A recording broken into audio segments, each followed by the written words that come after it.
Mga kababayan, ayon po sa National Kidney and Transplant Institute o NKTI, isang Pilipino kada oras ang nagkakaroon ng chronic kidney failure. At ang hematuria ay isa sa mga early warning sign na hindi dapat baliwalain. Kaya panoorin po natin ito. Alam niyo ba na isa sa mga maagang palatandaan ng posibleng seryosong sakit sa bato o pantog ay nakikitang dugo sa ihi? Ayon sa pag-aaral, ang mga lalaki lalo na ang edad 50 taon pataas ay may mas malaking tsansa na makaranas ng hematuria, isang kondisyon kung saan may halong dugo ang ihi ng isang tao. Kadalasan dahil sa lumalaking prostate glands. Maaaring hindi ito agad mapapansin. Pero kung mapabayaan, ito ay posibleng magresulta sa mas malubhang suliranin sa kalusugan. Kaya tuklasin natin kung paano nga ba mapapangalagaan ang ating kalusugan at kung kailan dapat magpakonsulta kapag nakararanas ng pagdudugo sa ihi. Dito lang sa Say ni Doc. Kaugnay niyan, makakasama natin ang urologist na si Dr. Raul Carlo Andutan or Dr. Lox. Good morning po at welcome dito sa Rise and Shine Pilipinas. Good morning, Dr. Lox. Good morning po sa lahat. Opo. Doc, maaari niyo po bang ipaliwanag ano po ba yung hematuria? Paano po itong naiiba sa iba pang urinary conditions? Okay, so ang ibig po sabihin ng hematuria, yung salitang hematuria is blood or dugo po sa ihi, no? So may dalawang klase, which is your gross or visible hematuria. Nakikita po natin yung sa ihi natin na meron talagang dugo or pula. Or yung microscopic, sa mga test lang nakikita, no? So magkaiba ito sa ibang simptomas, pero posible na kung meron kang hematuria, meron ding ibang symptoms kagaya ng nahirapan umihi or putol-putol yung pag-ihi. So hindi siya separate talaga, pero pwede silang magkasama. Well, ang pinaka mabuti pa rin lagi ay yung prevention, ano? So dahil sa prevention, pag-usapan po natin ano po ba yung mga cause ng hematuria? Ang hematuria kasi medyo malawak talaga yung cause, no? So pwede siyang as mild as nag-exercise lang, vigorous, like for example, yung mga marathon runners, kung nagpa-check up sila bukas ng ihi nila, posibleng merong dugo, no? Which is normal lang po yan, expected, no? Pero minsan din yung naglalagnat, pwede din nagkakahematuria, pero hindi siya nakikita sa ihi, no? Dehydration, minsan, pwede din, no? Pero ang importante talaga is ang pinaka-importante na i-work up or ini-examine ng doktor is yung mga malala na cause ng hematuria, kagaya ng bukol sa pantog, yung mga prostate cancer, prostate problems, and ang iba naman, merong bato sa kidney, meron ding conditions kagaya nung video kanina, chronic kidney disease dahil sa medical kidney problems. Merong iba din na infection sa mga kabataan, pwede din yung tawag natin na honeymoon cystitis.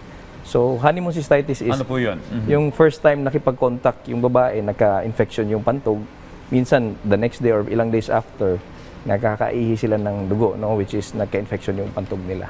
So, UTI. So, basically UTI. So, yun yung mga common causes ng hematuria. Doc, paano po ba malalaman na may hematuria na yung pasyente, no, bukod sa makikita natin na may blood na sa ihi? At ano po ba yung mga test na kailangan nilang gawin? Okay, so ang pinakaunang test is your urinalysis, no? So, i-examine sa microscope yung ihi kung meron talagang dugo, no? Meron tayong tinatawag din na pigmenturia. So, minsan, akala ng pasyente na may dugo yung ihi, pero meron pala silang problema sa atay or other problems, bilirubin pala. So, kailangan i-differentiate yung dugo talaga sa ihi at saka yung kulay lang.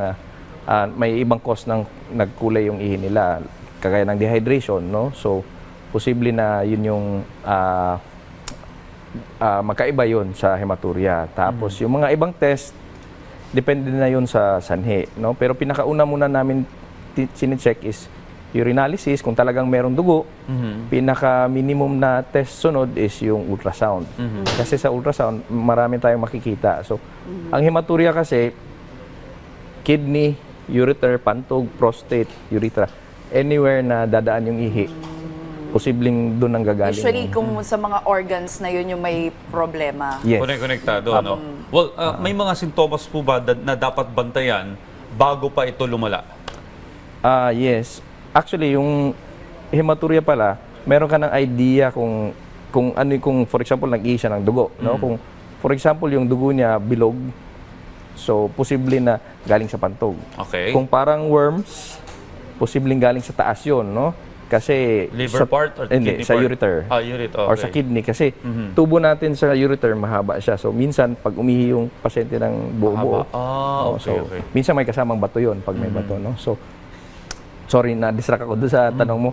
Ano ulit yung Masakit po ba ito kapag umiihi ka ng dugo? yes. May pain na nararamdaman? Kung ang cause niya is bato sa kidney, so or may nagbara, posibleng masakit, no? Pero yung may tinatawag tayo na painless hematuria or walang nag-ihi ng dugo pero walang pain, sometimes mas delikado yun. So, kasi minsan bladder yun. Bladder may bukol or any cause, may posibleng nagagasgas sa pantog natin. Doc, ano po ba yung mga possible complications ng hematuria? Ang possible complications ng hematuria, hindi actually yung hematuria, pero yung cause niya. So for example, kidney problem, kung mapabayaan, pwedeng mag-result sa chronic kidney disease, no? Pero for example, kung ang cause niya is bukol, pwedeng kung mapabayaan, pwedeng lumala, maging stage 4 or kainin na talaga yung pantog. So, it will depend kung ano yung sanhi, no? Pero yung hematuria mismo, parang ang tawag ko doon is parang luha yan ng katawan natin. So, cry for help para So, yun yung sinyales na merong problema sa loob na gusto niyang i-work up. Okay. Gusto Siguro, natin. last na lang din siguro, Doc, bilang no? panghuli, no? Ano po yung treatment option sa hematuria? At meron bang mga cases nito na hindi naman kailangan dalhin sa paggamutan? Oh, and Doc, advice na rin para sa ating mga ka-RSP, paano nga ba pangangalagaan ng ating mga internal organs, Doc? Okay, so yung kagaya ng exercise, pag nag-exercise, wala ka namang kailangan gawin kundi hydrate. Yung mga stones, depende sa anong klaseng stones, no? So, treatment will depend kung ano yung sanhi, hindi yung hematuria. So, importante na wag lang inumin yung gamot para tumigil yung dugo, pero magpatingin sa doktor at saka masuri ng maayos, no? So, treatment will really depend kung ano yung cause ng hematuria. So, medyo malawak siya. Hindi natin ma-discuss yun lahat, pero kailangan malaman muna yung sanhi, no? So, for my message na sa public, yun nga, yung hematuria is a cry for help ng daluyan ng ihi natin. So, wag baliwalain. Importante na magpatingin ka agad sa doktor kasi kung maaga pa, pwedeng magamot ka agad. No? Hindi naman siya opera ka agad or so maraming cause. Kailangan lang munang ma-identify ano yung cause and then mabigyan ng treatment. Yeah. So, yun yung importante. Tamang lunas. Alright, maraming salamat po sa inyong oras.